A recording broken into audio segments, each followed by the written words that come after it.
Good day, I'm Stephen McHugh and this is your JIS News for Wednesday, January 15. Government will be reviewing the policies and procedures surrounding the management of childcare facilities to ensure they meet national standards. Prime Minister Andrew Holness gave that directive to the Ministry of Education, Youth and Information in the wake of Tuesday's early morning fire at the Walker's Place of Safety on Lyndhurst Road in Kingston.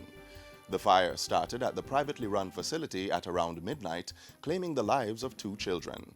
Prime Minister Holness and his wife Juliet visited the site of the fire as well as the nearby church where the children were being temporarily housed yesterday.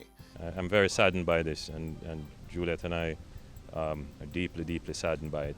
It certainly brings to the forefront the need for government to make sure that places of safety are actually safe, that the places that we provide for our children who are less fortunate or who are under the care of the courts or who are in need of special care, that those places that the government provides, that they are safe places and truly are meeting the standards that the society would require. Education, Youth and Information State Minister Floyd Green also told JIS News that the Child Protection and Family Services Agency, CPFSA, had begun its internal review into the incident. Look at all the processes, speak to our staff, hear what they have had to say, the process that they took, look at things like our monitoring, ensure things like fire drills, all of those things we are going to look at internally so that we can see if there were any weaknesses in our system. In the meantime, he said the ministry's Smile Mobile and 2 clinical psychologists were at the location and had started play therapy with the younger children and separate sessions with the older wards who were closer in age to the children who died. He said support was also being given to the staff, while grief counselors had been dispatched to work with the families of the deceased children.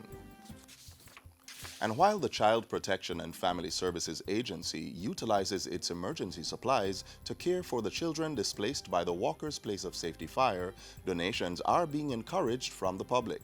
We have a collection center at 48 Duke Street, which is the former CDA office, the Child Protection and Family Services office, that people can give. There is a number that people can call. Clearly, a lot of people are using social media, so they can reach out to us on social media. We can also provide facilities where we can try and collect what they have to offer. So wherever they are in the island, we have offices in every single parish. So they can go to the CDA office in any parish, or they can contact us directly, and we will go and collect. Persons wishing to make donations can call 948-1250 or visit the CPFSA website and Facebook page.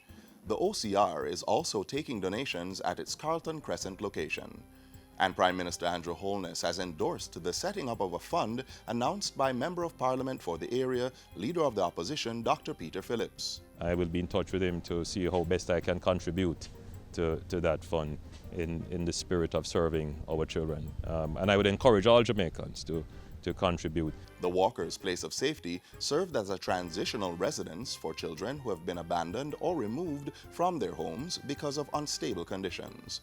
CEO of the Child Protection and Family Services Agency, Rosalie Gage Gray, says they are ensuring the children maintain a sense of familiarity as they move them to the 3 homes identified for their relocation. We have a number of siblings. We are keeping them together, and we will make sure that they are in the same facility. And the staff who was there with them will move with them as well. We are dividing them and putting them to the 3 facilities that we are sending them so that there's a familiar face for them to get them settled. In other news, the National Water Commission, NWC, is working on a feasibility study for the installation of a 5-megawatt photovoltaic system at the Mona Reservoir. President of the NWC, Mark Barnett, says the plan is to place solar panels on a floating barge, which will be used to harness energy from the sun. He told a recent JIS think tank that the Commission signed a memorandum of understanding with the Petroleum Corporation of Jamaica to carry out the pilot. We are looking to install just about 5 megawatt of renewables. Once it is demonstrated, it is feasible. We are looking at other facilities as well, and in total we want to put up at least 10 megawatts of renewable, which will impact not only NWC, but it falls right in line with the sustainable development goals that has been established, to which Jamaica is a signatory to. The NWC is now inviting bids for the floating barge.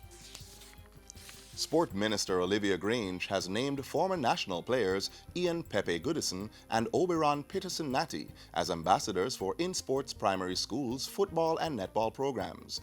She made the announcement at the press launch and official draw for the playoffs in the InSports National Primary School football and netball competition. Their role will be to provide insights and knowledge about the game to the youngsters in a manner that will inspire player participation and a genuine focus to represent the country at the highest levels as they develop.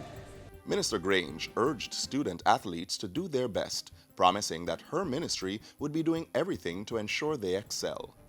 And finally, the sport minister is hailing Jamaica's women's bobsleigh team on their historic qualification to the 2018 Winter Olympic Games to be held in Pyeongchang, South Korea in February. This is the country's first women's team to qualify for the Winter Olympics.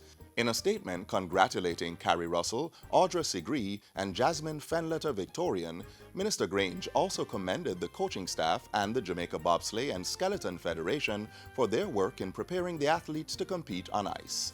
The qualification of the women's bobsleigh team for this year's Winter Olympics comes 30 years after Jamaica's men's team first appeared in the Winter Olympic Games in Canada. The men's team also have a chance of qualifying for the Pyeongchang 2018 Winter Olympics. And that's it for JIS News Today. I'm Stephen McHugh. Thanks for watching.